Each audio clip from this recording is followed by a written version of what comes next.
Two men walk into the same building every single morning. Same parking lot. Same hallway.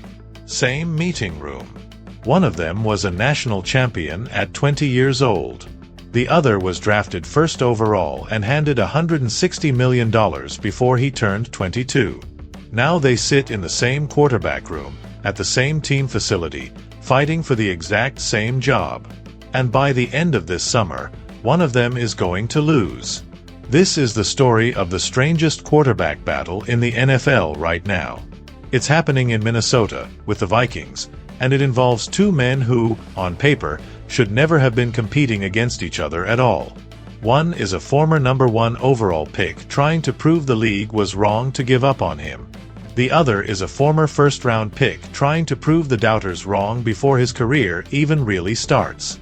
And somewhere in the middle of all of this is a football team that just missed the playoffs, a head coach who insists this is a fair fight, and a fan base that has no idea which quarterback is going to be throwing passes to their franchise receiver come September. Stick with me, because this story has everything. It has heartbreak. It has redemption. It has a locker room dynamic that two grown men described in two completely different ways within minutes of each other. And it ends with a decision that could define the next several years of Minnesota Vikings football. Let's start at the beginning. Part 1. The kid who was supposed to be the answer. Rewind to April of 2024. The Minnesota Vikings are sitting in the draft room, and they've just done something bold. They traded up. Way up. All the way to the 10th overall pick. And with that pick, they select a 20-year-old quarterback out of Michigan named J.J. McCarthy. Now, McCarthy wasn't just some unproven prospect. He had just won a national championship. He had thrown the ball with poise in the biggest games of his life, and college coaches around the country talked about his calm, his composure, the way he never seemed rattled no matter how loud the stadium got. Michigan didn't just win with McCarthy under center. They dominated. And when the Vikings selected him, the message was clear. This wasn't a project. This was supposed to be their guy. The next great Minnesota quarterback, the one who was finally going to end years of shuffling through backup after backup, journeyman after journeyman. But here's the twist nobody saw coming. Before McCarthy ever played a single regular season snap for the Vikings, disaster struck. In a preseason game, he tore the meniscus in his knee. Just like that, his rookie season was over before it began. Surgery. Rehab. Watching from the sideline. Every single game.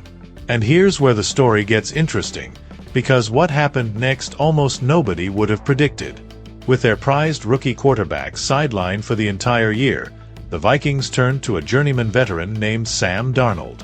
A quarterback who, at that point in his career, had bounced from team to team, never quite finding his footing, never quite becoming the player people thought he'd be when he was drafted in the top 5 years earlier. And Sam Darnold, of all people, went out and had the best season of his life. The Vikings went 14-3. 14 wins. 3 losses. One of the best records in the entire National Football League. Darnold was playing like an MVP candidate. The city of Minnesota fell in love with him. And J.J. McCarthy, the guy who was supposed to be the franchise savior, was standing on the sideline in a suit, watching another man run his offense to a spectacular season. Imagine being in his shoes for a moment. You get drafted 10th overall. Your team trades assets to go get you. Everyone tells you that you're the future. And then, before you even get your chance, a knee injury takes it all away, and you're forced to watch someone else succeed in the exact role that was supposed to be yours. That's not just a physical setback. That's a mental one too. Part 2. The rocky return. So the following offseason, Minnesota made a decision that shocked a lot of people. Sam Darnold, fresh off his career year, walked away in free agency. He signed elsewhere. And that meant the job, the one that was always supposed to belong to J.J. McCarthy, was finally his. Except it didn't go the way anyone hoped. McCarthy stepped into the starting role for his actual rookie season, a year late, and the results were rough. Across 10 games, he threw for a little over 1,600 yards, 11 touchdowns, but also 12 interceptions. A completion percentage barely above 57%. These are not the numbers of a franchise quarterback taking control of a team. These are the numbers of a young player who is still figuring things out, still searching for consistency, still trying to translate that calm, poised college quarterback into an NFL starter who can carry an offense week after week. And then, adding insult to injury, McCarthy suffered another injury, this time to his throwing hand. It ended his season early, again. 2 years into his career, and he'd barely had the chance to actually play meaningful, healthy football. The Vikings, meanwhile, finished that season 9-8. A far cry from the 14-win campaign the year before. Missed the playoffs entirely. And suddenly, the front office had a decision to make.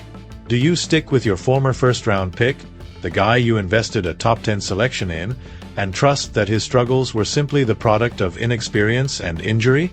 Or do you go get help? They chose to go get help. And that decision is exactly what set this entire story in motion. Part 3. The Fallen Star. Now let's shift the camera over to Arizona, because to understand the second half of this story, you need to understand the man who was about to walk into that Minnesota quarterback room and shake everything up. Kyler Murray. If you know football, you know the name. Heisman Trophy winner at Oklahoma. The first overall pick in the draft. A quarterback so electric, so fast, so dynamic with his legs and his arm combined, that for years people talked about him as one of the most uniquely gifted players at the position in the entire league. But somewhere along the way in Arizona, things stopped clicking the way everyone expected. 7 years with the Cardinals. Flashes of brilliance mixed with inconsistency. Injuries that derailed momentum at exactly the wrong times. And through it all, one number that stuck to him like a shadow: 0 playoff wins. Not 0 playoff appearances that ended in heartbreak. 0 wins. Period. And then, this past offseason, the Cardinals made the decision that a lot of teams eventually make with a quarterback who hasn't delivered the results they hoped for. They moved on. They released him. A former number 1 overall pick, a former Heisman winner, a player who once looked like the face of a franchise for the next decade, suddenly a free agent, looking for a new home. Think about that for a second. This is a player who, not that long ago, was being talked about as a generational talent. Now he's on the open market, available to any team willing to take a chance on him, and the questions swirling around him are no longer about his ceiling. They're about whether he can still be a starting quarterback in this league at all. Part 4. The signing that changed everything. In March, the Minnesota Vikings made their move. They signed Kyler Murray. And here's the part that raised eyebrows across the entire league. The contract wasn't some blockbuster, franchise-altering deal. It was a 1-year contract at the veteran minimum salary. A prove-it deal if there ever was one. For a player of Murray's pedigree, taking a 1-year bargain bin contract is not something you do unless you believe, deep down, that this is your chance to reset your career. And it's not something a team does unless they see genuine value, genuine talent still sitting there, waiting to be unlocked in the right situation. So why Minnesota? Well, think about what the Vikings actually offer. Top-tier training facilities. A head coach in Kevin O'Connell who has built a reputation around getting the absolute most out of his quarterbacks, no matter who they are. And on the outside, one of the most dangerous wide receivers in all of football, a game-breaking talent who can turn a good quarterback into a great one just by being on the field. Murray, for his part, was fairly candid about why he took the deal. He said his confidence in himself hasn't wavered, no matter what challenges have come his way. He talked about showing up every single day and giving his best effort, regardless of what happened the day before. It's the kind of thing you'd expect a competitor to say. But here's the thing about those words. They only carry weight if the play backs them up. And in Minnesota, he was about to be given exactly the kind of stage to prove it, one rep at a time, against a rival who had every reason to resent the fact that he was even there. Because let's be honest about what this signing meant for J.J. McCarthy. The team that drafted him, the team that traded up to get him, the team that handed him the keys after Sam Darnold left, just went out and brought in a former number 1 overall pick to compete for his job. That's not a subtle message. That's an organization essentially saying, we are not fully convinced yet. Prove it. Part 5. 2 men, 1 room, 2 very different answers. So picture this. It's late spring. Organized team activities are underway in Eagan, Minnesota, at the Vikings practice facility. Reporters are gathered, notebooks out, cameras rolling, and both quarterbacks are brought out separately to answer questions about this new dynamic. About sharing a room with a man who might take their job. About what it's actually like, day to day, competing against someone for your entire career. And what happened next became one of the most talked about storylines of the entire NFL offseason. Kyler Murray went first, and he could not have been more diplomatic about it. He talked about McCarthy being receptive to his advice, about the two of them being competitors who both want what's best for the team. He described their dynamic as good, healthy, professional. The kind of answer you'd expect from a veteran who has been through enough in this league to know how to handle a microphone. Then it was McCarthy's turn. And his answer landed very differently. He was asked about the relationship with Murray, about any awkwardness in the room. And McCarthy compared it to 2 kids sitting in a classroom. One on one side of the room, one on the other. Waiting for the teacher, the coaches in this case, to instruct them. That was it. No warmth. No talk of mentorship or camaraderie. Just a flat, almost clinical description of 2 men who happen to occupy the same space. Now, maybe that's nothing. Maybe that's just a young player being guarded with the media, not wanting to give away anything that could be used against him later. But when you put those 2 answers side by side, Murray's warm, easygoing response and McCarthy's cold, distant one, it painted a picture. And that picture is of a quarterback room that, whatever the coaches say publicly, does not feel entirely comfortable. It feels like exactly what it is. A competition. A real one. With real stakes and real tension simmering just beneath the surface of every practice rep. And this detail matters more than it might seem on the surface, because quarterback competitions in the NFL are rarely just about who throws a prettier spiral. They're about leadership. About whether a locker room believes in the guy under center. About whether 17 or 18 weeks of an NFL season, with all its grinding pressure, can be carried by a quarterback who has the full trust of the room around him. And when the 2 men at the center of the competition can't even agree on how to describe their own relationship, that tells you something about how unsettled this whole situation still is. Part 6. What the coach says, and what everybody actually believes. Head coach Kevin O'Connell has said, over and over, that this is a genuinely open competition.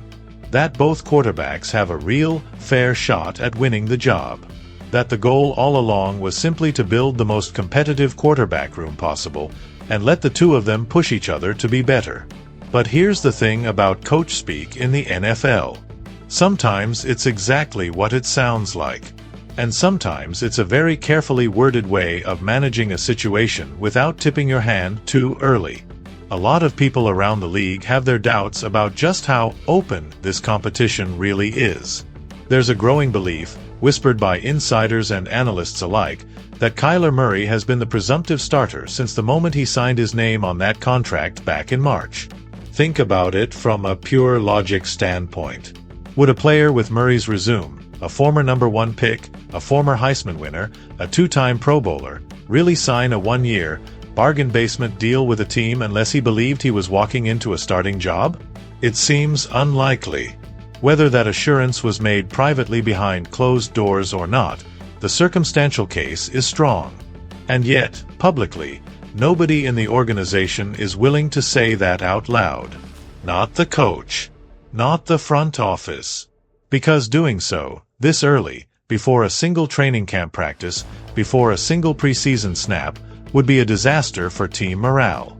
It would tell J.J. McCarthy, a former top 10 pick who is still only 23 years old, that his development doesn't matter, that the competition is a formality. And no coaching staff wants to send that message to a player they might still need, whether this year or down the road. So the charade, if you want to call it that, continues. Snaps are being split carefully between the two quarterbacks in practice. First-team reps, second-team reps, rotated back and forth like a science experiment designed to look as fair as humanly possible.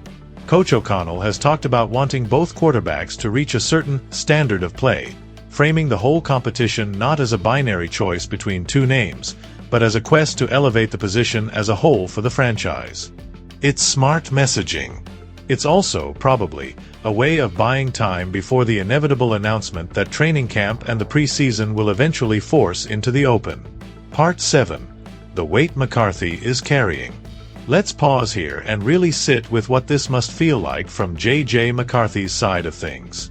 This is a young man who was a national champion, who was told, by a team that traded up to draft him, that he was the answer, who then had his rookie season stolen by a torn meniscus, who watched, from the sideline, as another quarterback took the job he was supposed to have and turned in one of the best seasons in franchise history, who then finally got his chance, a year late, and struggled through inconsistency, interceptions, and yet another injury. And now, entering just his third year in the league, his own team has brought in a former number 1 overall pick to compete directly against him for the job he was drafted to hold. That is an enormous amount of pressure and disappointment to carry for someone still so early in his career. And yet, publicly, McCarthy has tried to frame it in terms of self-improvement. He's talked about continuing the upward trajectory he found in the final stretch of last season. He's talked about focusing only on what he can control, on being the best version of himself every single day, regardless of the noise swirling around him. There's something almost defiant in that framing. He's essentially saying, I'm not going to let this signing define how I see myself. I'm going to keep building, keep improving, and let the results speak louder than the roster move. But make no mistake, this is a make-or-break stretch for him. If he loses this competition to Murray, a fellow first-year in Minnesota veteran on a minimum contract, it raises serious questions about whether the 10th overall pick from 2024 was the right selection at all. And if it happens 2 years in a row, that's not a small stumble anymore. That starts to look like a pattern. Part 8. The redemption arc Murray is chasing.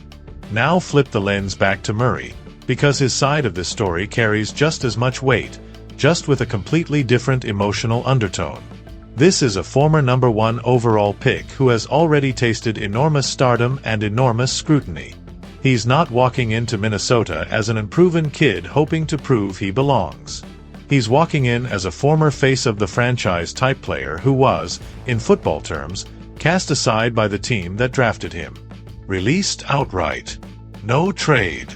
No soft landing. Just cut loose after 7 years. There is nothing quite like the motivation of a player who feels like he's been counted out. And people around the league who've watched Murray's career see something familiar in this situation.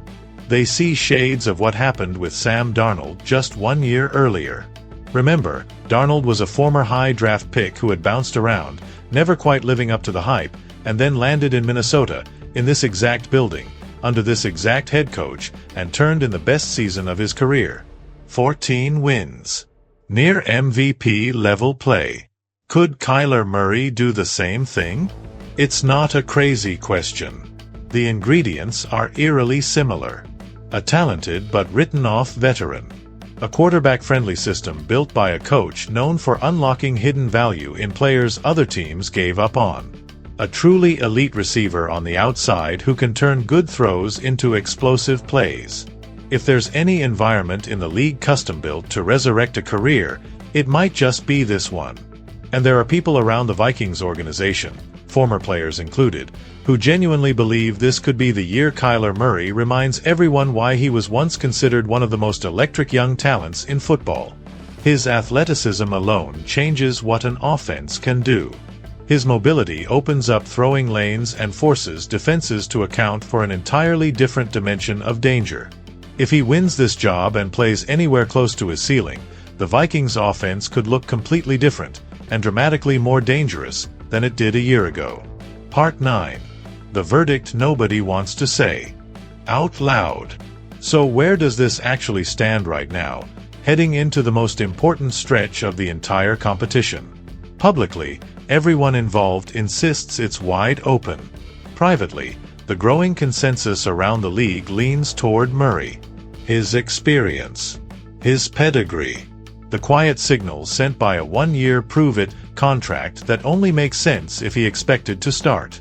The way front office insiders have talked about the competition being real, but the outcome feeling increasingly inevitable. But here's what makes this story genuinely worth watching, and not just a foregone conclusion dressed up as drama. Training camp hasn't happened yet. Preseason games haven't been played. And in the NFL, plans change fast when quarterbacks either seize an opportunity or completely fumble it in front of the coaching staff during live, padded practices and real preseason snaps. McCarthy has already shown, in flashes, that he has real talent. A national championship pedigree doesn't just disappear because of one rocky rookie season complicated by injuries. If he comes out this summer and simply plays better, sharper, more decisive football than Murray in the exact same reps, this competition could look very different by the time roster cuts are finalized. Some analysts around the league have pointed to the awkward, almost cold tone of McCarthy's public comments about the quarterback room as a potential warning sign, a hint that he already senses which way the wind is blowing and isn't thrilled about it. Others see it as simply the guarded posture of a young player who doesn't want to hand the media a storyline, someone keeping his cards close while he lets his play on the field do the actual talking. And that's really the heart of what makes this such a fascinating story heading into the season. It's not just about talent evaluation. It's about psychology. It's about two very different career arcs, one just beginning and one desperately searching for a second act, colliding in the exact same quarterback room, at the exact same time, for the exact same job. Part Dawn. Training camp looms. As the calendar turns toward August, all of this uncertainty is about to be tested in the fire of real competition. Training camp is where quarterback battles stop being about diplomatic press conference answers and start being about live reps, real decisions under pressure, and coaches quietly building depth charts behind closed doors based on what they see every single day on the practice field. Some within the organization have suggested this competition could stretch beyond training camp, potentially even into the preseason games themselves, when the pads come off the practice field and get put on for real, in front of paying fans, with actual tackling and actual consequences for mistakes. That's notable. Teams don't usually let quarterback competitions drag that long unless the margin between the two players is genuinely thin, or unless there's real hesitation about committing fully to one direction. For J.J. McCarthy, training camp represents a chance to silence the growing doubts. A chance to show that last season's struggles were the product of inexperience colliding with injury, not a ceiling on what he can become. Every practice rep this summer isn't just a practice rep. It's a referendum on whether Minnesota made the right decision trading up to draft him in the first place. For Kyler Murray, training camp represents something different but equally weighty. It's a chance at reinvention. A chance to prove that the player who once looked like one of the most talented quarterbacks of his generation still exists, that Arizona's decision to move on was premature, and that with the right system and the right teammates around him, he can still be a difference-making starter in this league. And for the Minnesota Vikings as a franchise, the stakes could not be higher. This is a team that went 14-3 just 2 seasons ago, that has legitimate championship aspirations if the quarterback position is settled and playing at a high level, and that fell to 9-8 last year in large part because of instability and inconsistency at that exact position. Whoever wins this job isn't just winning a personal career battle. They're being handed the responsibility of getting this franchise back to where it believes it belongs. So when training camp opens, and the pads finally come on, and the two quarterbacks who describe their relationship in two completely different ways step onto that field together, every single rep is going to be watched, dissected, and debated. Every incompletion, every touchdown, every decision under pressure. Because somewhere in those practices, hidden inside thousands of routine snaps, the answer to this entire story is quietly being written. 2 men. 1 job. A former number 1 pick chasing redemption, and a former top 10 pick chasing validation. By the time the regular season kicks off, only one of them will be standing under center. And the road to get there, all the awkward press conferences, all the carefully split practice reps, all the quiet whispers around the league, is shaping up to be one of the most compelling storylines in all of football this year. The classroom only has 1 seat left up front. And soon enough, we'll all find out exactly who earns it. Part 10. What the numbers and the voices around the league are saying. Before we get to how this all plays out, it's worth stepping back and asking a bigger question. What do the people who study this league for a living actually think about this quarterback room? Here's the uncomfortable truth. When analysts sat down recently and ranked every quarterback room in the entire NFL, from best to worst, the Minnesota Vikings landed near the bottom third of the league. Not because either quarterback lacks talent. Both men have shown flashes of real ability at different points in their careers. But because uncertainty itself is a weakness in this league. A team that doesn't know, heading into the season, who its starting quarterback will be, is a team that opposing defensive coordinators love to game plan against. A team that can be picked apart in a way a settled, established quarterback room simply cannot. Think about the contrast with a team that has a locked-in franchise quarterback. Every single practice, every meeting, every play call in that scenario is built around known quantities. The coaches know exactly what their quarterback can and cannot do. The receivers know exactly the timing and rhythm their guy prefers. The offensive line knows exactly how quickly the ball is coming out. None of that exists yet in Minnesota. Not fully. Because right now, this offense is essentially being built in 2 different directions at once, waiting for one path to be chosen before the whole operation can move forward at full speed. And that uncertainty ripples outward beyond just the quarterbacks themselves. Star wide receiver Justin Jefferson, arguably one of the most talented receivers anywhere in football, has had to speak publicly about adjusting to 2 very different quarterbacks throwing him the ball throughout this offseason program. He's talked about looking forward to Murray's speed and arm strength, the way his athleticism can create explosive plays down the field. But he's also made it clear that McCarthy needs to seize this moment, needs to feel the pressure of this competition and respond to it, because otherwise he risks taking a back seat again. That's a powerful thing for a star teammate to say publicly. It's not cruel. It's not thrown out as an insult. But it is honest. And honesty from a player of Jefferson's stature carries weight in a locker room. When your best offensive weapon is essentially telling you, in public, that this is your moment to either step up or fall further behind, that's about as clear a signal as a young quarterback can get. Part 11. The ghost of Sam Darnold in the room. There's one more layer to this story that makes it impossible to look away from, and it's the shadow of the man who isn't even on the roster anymore. Sam Darnold. Remember him? The journeyman quarterback who nobody believed in, who signed with Minnesota almost as an afterthought, and then went out and had the best season of his entire career, guiding the team to 14 wins. He proved, in the most emphatic way possible, that this coaching staff and this system can take a quarterback that other teams gave up on and turn him into something special. That's exactly the story Kyler Murray is hoping to write for himself now. And it's exactly the shadow that J.J. McCarthy has to compete against, whether it's fair or not. Because every time Murray takes a good rep in practice, every time he shows a flash of that old electric athleticism, the whispers start again. Is this the next Darnold story? Is this coaching staff about to do it again, take a supposedly washed-up veteran and turn him into a Pro Bowl caliber starter, right as their former top 10 draft pick continues to struggle to find consistency?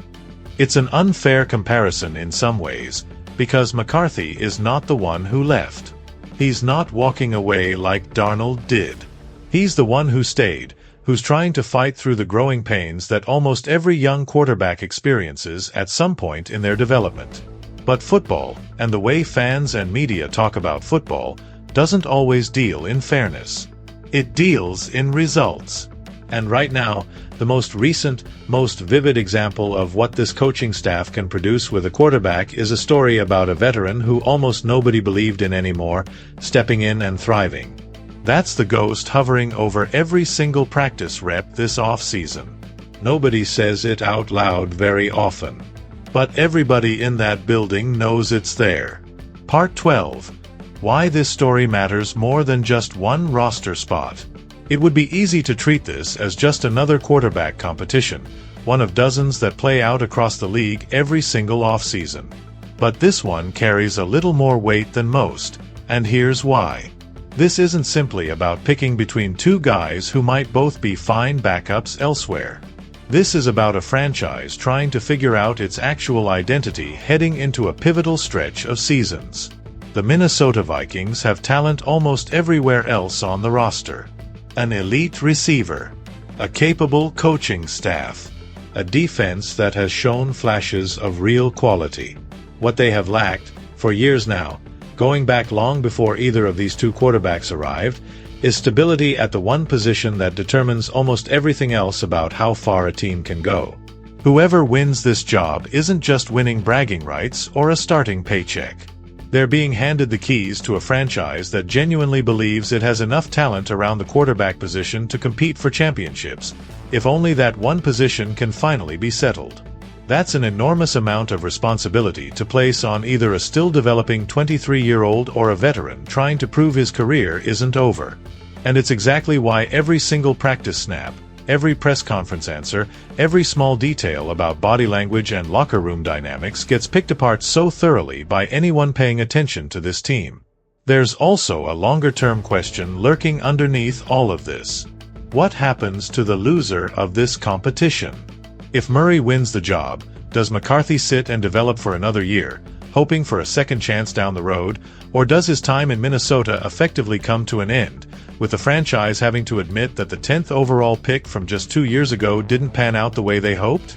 And if McCarthy somehow wins the job instead, does Murray simply become a highly paid, highly talented backup, a strange landing spot for a former #1 overall pick, or does his football journey take yet another turn somewhere else next offseason? Neither outcome is simple. Both carry real consequences that will ripple through this organization for years, not just for this single season. Part 13. The Countdown. So here we are. Late spring turning into summer. Practice fields in Eagan, Minnesota, filled with two quarterbacks who described their own relationship in two completely different ways within minutes of each other during the same week of interviews. A head coach insisting, publicly, that the door is wide open, while plenty of people around the league quietly believe they already know which way this is trending. A star receiver openly challenging one of his own quarterbacks to rise to the moment. And a franchise standing at a genuine crossroads, waiting to see which version of this story actually plays out once the lights come on for real. Training camp is coming. And soon after that, preseason games, the first live snaps in front of actual crowds, the first moments where all the careful, evenly split practice reps stop mattering and real, game speed decisions start deciding this thing for good. Will it be Kyler Murray, the fallen former #1 pick, chasing his own version of the Sam Darnold redemption story, using his rare combination of speed and arm talent to remind the league why he was once considered a generational prospect? Or will it be J.J. McCarthy, the national champion who has weathered two brutal, injury-shortened seasons, finally putting it all together and proving that the flashes of poise and composure that made him a top 10 pick were never actually gone, just waiting for a healthy, uninterrupted chance to show themselves? Nobody outside that building knows for certain yet. Not really. Not even the people inside it, if we're being completely honest, because in the NFL, plans change the moment the games actually start counting. But one thing is certain. When the Minnesota Vikings kick off their season this fall, only one of these two men will be standing behind center, wearing that jersey on the field instead of just in the draft archives, carrying the hopes of an entire fan base that has waited a very long time for stability at the most important position in the sport. Two men. One classroom. One seat left up front. And by the time the leaves start turning that fall, everybody watching will finally know exactly who earned it, and exactly what it cost the other man to lose it.